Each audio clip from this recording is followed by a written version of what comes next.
성탄절엔 집콕하세요. 여전히 많은 확진자 수. 자, 어제 코로나19 신규 확진자는 985명으로 다시 1,000명대 아래로 떨어졌습니다. 이 보통 증가세를 보이는 주 중반에 확진자가 이렇게 줄어든 거지만 확산세가 아직 꺾인 것으로 단정하기는 어렵다. 이게 바로 중론입니다. 자, 이 코로나 확산 차단의 일환으로 오늘부터 전국의 연말연시 특별 방역 대책과 함께 5인 이상 모임 금지 조치가 시행이 됐습니다. 이 서울과 수도권은 어제부터 이 조치가 먼저 시행이 됐는데요. 자, 김은미 기자. 네. 어제 이제 첫날이었는데 첫날 모습은 좀 어땠어요? 네, 어제 하루 사실 곳곳에서 좀 혼란스러운 모습이 연출이 됐습니다. 시민들, 상인들, 심지어 단속하는 구청에서마저도 상당히 우왕좌왕하는 모습이었는데 어떤 모습인지 영상 먼저 보고 얘기 나눠보겠습니다.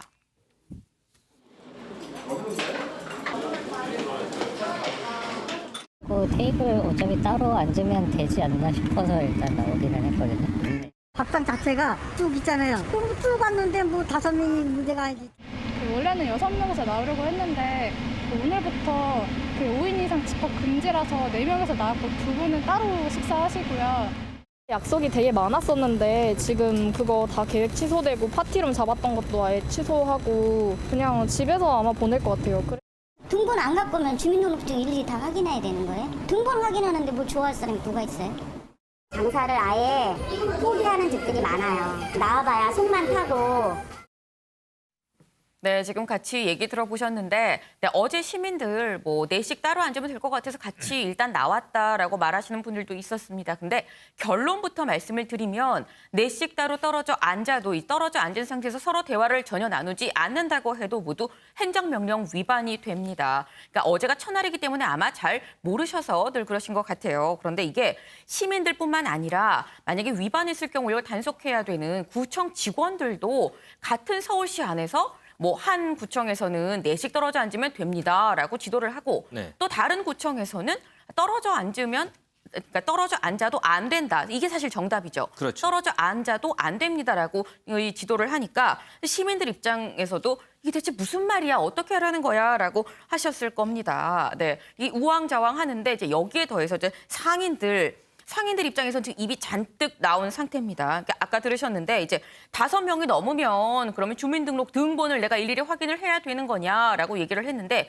이게 무슨 말이냐면 그러니까 주민등록 등본상 거주지가 같을 경우에는 대가족도 있잖아요. 이제 가족 자체가 6명, 7명이 될 수도 있는데 이럴 경우에는 같이 식사하는 게 가능합니다. 그러니까 올 때마다 우리 가족이에요 얘기를 하면 등본을 확인해야 되는 건지 이거는 대체 뭐냐. 그러니까 또 연말이 대목인데 그렇죠. 사실 테이블 회전율이 식당에선 상당히 중요합니다. 근데 거리 두기 한다고 테이블도 떨어뜨려 놓고 테이블에도 3명, 4명으로 또 나눠서 따로 해야 된다고 하고 근데 이렇게 된다면 사실상 아까 들으신 것처럼 장사 안 하는 게 낫다라고 지금 볼멘 소리가 나오고 있습니다.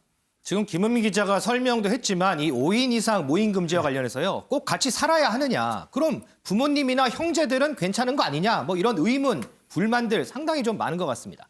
이상은 기자. 그래서 지침이 또 뭐가 좀 변경이 됐다면서요. 네, 이 달라진 부분은 허용되는 가족의 기준입니다. 이 기존에 이 5인 이상 모임이 허용되는 가족의 기준은 이 주민등록표상 거주지가 같은 가족이었습니다. 네. 그런데 이제는 직계 가족으로 변경이 된 건데요. 이 서울시는 앞서 지난 21일 주민등록표상 거주지가 같은 가족은 5인 이상 모일 수 있지만 거주지가 다른 가족이 5인 이상 모이는 건 안 된다고 밝힌 바 있습니다. 즉 기존의 방침에 따르면 자녀 둘을 둔 부부가 이 조부모님 댁을 방문하는 거는 금지가 됐었는데 이제는 이거 정도는 허용이 된다는 얘기입니다. 그러면은 이제 같은 거주지가 아니어도 직계 가족은 같이 5인 이상 있을 수 있다 이런 얘기군요. 네, 맞습니다. 그런데 이 직계 가족이 아니면서 함께 살지도 않는 친인척이 한 명이라도 모임에 포함되어 있는 건 금지라고 밝혔습니다. 그리고 또 이 제사를 지낼 경우에는 5명 이상이라도 모두 직계라면 괜찮고 또 업무 미팅의 경우에는 5명 이상 회의는 가능하지만 회의 후에 식사는 금지. 또 이사할 때도 5명 이상의 인력을 동원하는 건 괜찮지만 식사를 하는 건 금지입니다. 그런데 이 문제는 경기도와 인천시도 같은 기준을 적용을 받고 있는데 이 경기도와 인천시에는 제대로 홍보가 되지 않아서 시민들이 상당히 혼란스러워하고 있다는 점입니다. 지금 이상훈 기자 말대로 지금 이 바뀐 이 직계 부분 가족이 서울시만 적용이 된다고 합니다. 경기도하고 인천은 또 적용이 안 된다고 하니까 이 부분도 잘 알아보셔야 할 것 같습니다. 윤경호 의원님, 이렇게 매번 조치가 나올 때마다 뭐 혼선, 오락가락 계속 이런 얘기가 나오는데 이런 얘기 나오면 안 되는 거잖아요. 그렇죠. 그러니까 이런 기준으로 어떻게 처벌할 수 있겠어요? 그러니까 사실상 지금 권고 상태에서 다 같이 자발적으로 참여합시다라는 거잖아요. 네. 제가 보기에는 이걸 구청에서 나와서 단속을 한다고 해서 적발이 될 경우에 물론 이용자가 10만 원, 그다음에 식당 주인은 300만 원 과태료입니다만 처벌을 하는 건 무리일 거예요. 네. 그럼 왜 하느냐? 그만큼 우리 서로 경각심을 갖고 이번 1월 3일까지는 좀 자제합시다 이건데 저는 딱 한 가지 우려되는 상황이 하나 있습니다. 뭐냐면 자, 우리에게 시비가 걸렸다. 우리가 지금 5명, 6명 앉았다고 해서 시비가 걸렸다. 왜 다른 사람들은 가만 놔두느냐라고 해서 서로가 서로를 고발하는 이런 문제가 생기면 이건 정말 소탐대실이 되는 거거든요. 네. 지금 우리 사회 공동체의 존속을 위해서 이 행정명령도 발동을 한 건데 이게 서로가 서로를 고발하고 손가락질하고 왜 나만 잡느냐? 저 사람들은 똑같은 상황인데라고 가면 이건 잃는 게 더 많아지는 거예요. 그래서 저는 그런 점에서는 이게 이런 기준이 촘촘하고 그다음에 그 기준이 뭐 지자체마다 다르다. 이걸 탓하기 전에 자발적으로 참여. 이것도 한시적이지 않습니까? 1월 3일까지. 그렇죠. 이번 연말까지만 버티면 나도 살리고 내 주위의 이웃도 살린다. 이렇게 생각하시는 게 좋을 것 같습니다. 지금 설명 듣고 보니까 그런 부분도 조금 우려가 될 만하기도 합니다. 자, 한번 정리를 한번 해보겠습니다. 자, 식당에서요 5인 이상 2테이블 떨어져 앉기 가능한가요? 가능하지 않습니다. 따로 떨어져 앉아도 사적 모임에 해당하기 때문에 가능하지 않습니다. 그리고 골프장에서 6명이 2팀으로 나눠서 라운딩이 가능한가요? 자, 이 부분도 안 됩니다. 만남부터 사적 모임이 되기 때문에 가능하지 않습니다. 그리고 뭐 축구나 등산 등 실외 운동 5명 이상 참여 가능하지 않나요? 역시 안 됩니다. 실내, 실외 불문하고 모두 5명 이상 모이면 안 됩니다. 자, 집에서는요 어떨까요? 자, 제사를 지내요. 그런데 직계 가족이면 5명 이상 모여도 되지 않나요? 그렇습니다. 직계 가족이면 아까 이상은 기자 설명대로 5명 이상 모일 수 있습니다. 제사 가능합니다. 하지만 여기에 사촌 형제가 포함이 된다면 이거는 안 되는 겁니다. 그리고 업무 미팅을 하는데 5명 이상 회의는 가능하지 않나요? 역시 가능합니다. 이 부분은 공적인 영역에 포함되기 때문에 미팅 자체는 5명은 가능합니다. 하지만 미팅이 끝나고 식사를 하러 간다. 이 부분은 안 됩니다. 자, 마지막으로 이사를 가는데 5명, 4명 갖고는 이사 못해요. 좀 더 사람들 부를 수 있나요? 이 부분은 가능합니다. 이사 도중, 이사라는 것도 공적 영역으로 들어가기 때문에 5명 이상은 가능합니다. 하지만 이사 중간에 뭐 이사할 때 짜장면 많이 시켜 드시잖아요. 식사하는 부분, 이 부분은 안 됩니다. 꼭 참고하시기 바라겠고요. 조금 전에 윤경호 의원 설명대로 결국 목적은 이 사적 모임 자제에 있는 거니까 이 부분만 기억하면 될 듯 싶습니다.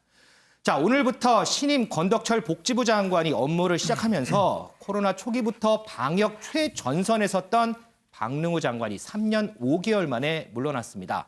이동석 기자. 그런데 이 박 장관이 물러나면서 지금 상황을 데드 포인트에 비유를 했던데 이게 무슨 말이에요? 저는 좀 어렵더라고요.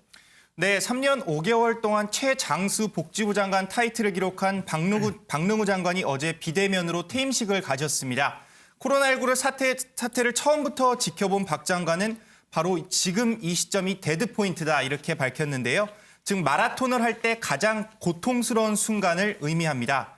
그러면서 느슨해지거나 주저앉으면 안 된다고 이렇게 강조를 했는데요. 복지부 직원을 향한 격려도 빼놓지 않고 전했습니다. 포스트 코로나 시대는 복지부의 전성기가 될 수 있다며 방역에 끝까지 힘써달라고 당부를 했습니다. 자, 이렇게 떠나는 순간까지도 코로나의 엄중한 상황을 경고한 전 복지부 장관. 그런데요, 오늘이 크리스마스 이브잖아요. 일부 유명 레스토랑은 여전히 예약이 꽉 찼다고 합니다. 이현정 의원님. 네. 이렇게 호소를 해도 결국에는 모일 사람들은 모이는 걸까요? 먼저 그 박능우 장관님 뭐 떠나신 분한테 제가 좀 비판해서 죄송한데 네. 사실은 박능우 장관 같은 경우는 이제 이 사회복지 전문 하시는 분입니다. 네. 근데 그동안 이제 이 코로나 사태가 터지면서 방역의 이제 중심에 서 있었는데요. 그동안 사실 여러 가지 또 설화도 있었고 또 사실은 이게 이제 3차 어떤 폭증하는 과정들에 대해서 당국이 판단을 잘못하는 것들 뭐 그런 측면이 충분히 있는 것 같습니다. 네. 왜냐하면 이게 전 세계적으로 3차 이게 어떤 확산이 된다는 것은 뭐 다들 이제 공지의 사실인데 백신 문제라든지 또 이런 어떤 이 방역의 문제라든지 더군다나 지금 방역 인력이 지금 절대적으로 부족하고 네. 굉장히 피로도가 높거든요. 그렇죠. 그런 상황에서 지금 이제 권덕철 신임 장관이 왔는데 글쎄요 뭐 잘 할지 모르겠습니다만은 걱정스러운 측면이 있는 것이고요. 또 하나는 이게 이제 정부 당국이 이 코로나 방역 관련해서 이제 지금 4인 이상 모이지 말라 지침을 이야기를 하는데 저는 이게 너무 인간 중심적인 계획이 아닌가 생각이 들어요. 뭐냐 하면 코로나는 바이러스 중심적으로 봐야 됩니다. 예를 들어서 바이러스가 가족인지 아닌지 어떻게 알겠습니까? 그렇죠. 그러니까 똑같은 사람이거든요. 예를 들어서 똑같은 사람인데 가족 친척은 되고 뭐 이 사람 안 되고 그거는 구분하는 건 인간이 구분하는 거지. 이 어떤 바이러스 측면에서 보면 그건 똑같은 상황입니다. 네. 예를 들어서 한 가족 한 팀이 골프를 2팀 친다 하더라도 같은 팀이 오면 안 되고 딴 팀이 오면 된다 이런 이야기도 보면 이거는 정말 어떤 면에서 보면 행정 편의적인 생각이에요. 그러니까 어떤 면에서 보면 바이러스를 중심적으로 해서 일단 5명이 안 되면 안 되는 겁니다 그냥. 근데 그거를 뭐 일일이 나누고 자르고 이렇게 하다 보면 네. 더 복잡해지고 사실은 이게 방역을 제대로 할 수가 없는 거거든요. 네. 지금도 마찬가지로 크리스마스 이브에 많은 분들이 이제 그 어떤 자기 스스로 어떤 가족들 위해서 하신다고 하는데 정말 지금은요 전 세계적으로 굉장히 중대한 시점입니다. 그런 이 고비를 어떻게 넘기면 우리가 정말 내년 크리스마스 때는 정말 즐길 수가 있는데 이 고비를 못 넘기면 내년 크리스마스도 굉장히 즐기기가 어렵습니다. 그렇죠. 그러니까 그런 것들을 좀 각별히 유념하시고 각자 이거는 어떤 면에서 조심하는 수밖에 없는 것 같습니다. 대책을 마련하는 입장에서는 지금 이은정 위원이 이 비판했던 부분들도 좀 감안을 해서 진짜 혼란이 없는 이런 대책들이 좀 나왔으면 싶습니다. 자, 이 백신 관련해서요. 자, 이상은 기자. 오늘 정부가 백신 계약 상황 발표했잖아요. 그 네. 구체적으로 조금 알려주세요. 네, 오늘 중대본을 회의에서 정세균 국무총리가 코로나 백신 관련한 입장을 밝혔는데요. 뭐라고 얘기했는지 한번 들어보시겠습니다. 얀센의 경우 당초 예정된 물량보다 200만 명분이 더 많은 총 600만 명분을 계약하였습니다. 내년 2분기부터 접종을 시작할 예정입니다. 화이자 백신은 1,000만 명분을 계약하고 일단 내년 3분기부터 국내에 들어옵니다. 아울러 도입 시기를 2분기 이내로 더 앞당기기 위해 국가 차원의 역량을 총동원하고 있으며 구체적인 협상이 별도로 진행되고 있습니다. 네, 방금 들으신 것처럼 정부가 계약한 얀센의 코로나19 백신은 총 600만 명 분량입니다. 네. 당초 예정된 분량보다 총 200만 명 분량을 더 받은 건데요. 더 받기로 한 건데요. 화이자는 1,000만 명분입니다. 정 총리는 얀센 백신을 통해서 내년 2분기부터 접종을 시작한다는 입장인데 화이자 백신은 내년 3분기부터 들어오고 2분기 이내로 앞당기기 위해서 협상이 진행 중이라고 설명했습니다. 이어서 영국과 미국 등 여러 나라에서 백신 접종이 시작됐다고 말했는데 대부분 백신이 절박한 나라들이다. 우리 정부는 먼저 접종된 이 백신이 안전한지, 효과가 충분한지를 들여다보고 시행을 이제 더 면밀하게 할 예정이다. 이렇게 밝혔습니다. 자, 이렇게 들어보니까요. 이미 계약한 아스트라제네카 백신은 내년 초, 그리고 나머지 회사 백신은 내년 2분기 이후에 접종이 가능한 걸로 이렇게 좀 정리가 되는 것 같습니다. 이동석 기자, 그럼에도 우리나라에서 조만간 백신 접종이 이루어진다 뭐 이런 얘기도 있던데 이거는 무슨 얘기인 거예요? 네, 그렇습니다. 한국에 주둔하는 주한 미군 대상을 위한 코로나 백신이 이르면 오늘 한국에 도착할 것으로 보입니다. 백신이 도착하면 수일 내 접종이 이루어지는 건데요. 그렇게 된다면 한국에서 처음으로 백신 접종이 이뤄지는 셈입니다. 군 소식통은요, 백신 종류는 모더나 백신이라고 밝혔는데요. 다음 주부터 주한미군 의료진부터 접종이 시작될 것으로 보입니다. 주한미군 접종 소식에 카투사 장병 역시 백신을 맞을 가능성이 있는데요. 카투사 장병은 미군과 접촉할 일이 많다 보니까 백신 접종 가능성에 현재 무게가 실리고 있는 상황입니다. 그렇군요. 자, 다음 해외 상황도 좀 보겠습니다. 지금 변이 바이러스 출현에 하늘길이 막히고 긴급 봉쇄까지 나서는 영국인데요. 김은미 기자. 네. 그런데 영국의 왕실 가족들이 좀 논란이더라고요. 네, 맞습니다. 지금 영국의 왕실 가족 누군가 봤는데 그 윌리엄 왕세손 가족과 에드워드 왕자 가족입니다. 이 두 가족 현지 시각으로 지난 19일 그 영국 동부 해안 쪽에 있는 루미네이트 지역을 산책을 했다고 합니다. 지금 보시는 저 사진인데 한 90분간 산책을 했다고 해요. 근데 아니 뭐 아무리 코로나19라고 해도 산책도 안 되겠냐라고 하실 수 있는데 아까 김태일 앵커가 말씀하신 것처럼 지금 영국은 사실상 봉쇄 상태입니다. 그러니까 필수 업종을 제외하고는 다 문을 닫아야 되고요. 그리고 전원 재택이 그러니까 원칙이고 야외 공공장소에서도 우리나라 같은 경우는 4명까지는 만날 수 있는데 여기는 1명만 만날 수 있습니다. 그러니까 굉장히 엄격한 사실상 봉쇄 상태인데 이런 상태에서 90분간 9명이 산책을 했고 보시는 것처럼 마스크를 쓰지 않았습니다. 전 이게 가장 중요한 포인트라고 생각을 하는데 노마스크인 상태로 90분간 9명의 가족이 산책을 했다는 거. 네. 그러니까 사실 여기 비난 여론이 있는 건 어떻게 보면 좀 당연해 보이는데 그 왕실의 해명이 상당히 궁금합니다. 근데 왕실에선 두 가족이 따로 현장에 갔고 사실 이렇게 한 자리에 모일 생각은 없었다라고 해명을 내놨습니다. 글쎄요, 우리나라 같으면 지금 직계 가족이라서 이게 단속되는 대상인지 참 모르겠네요. 자, 전에 그 할리우드 스타죠. 톰 행크스가 이 코로나19 확진 판정을 받았다 이런 소식 전해드렸는데 완치가 된 것 같습니다. 그리고 이후에 코로나 백신을 공개적으로 맞겠다 이런 얘기도 했는데 그 영상 한번 보겠습니다. I have to ask, how are you and Rita? You went through COVID. I know you're feeling better.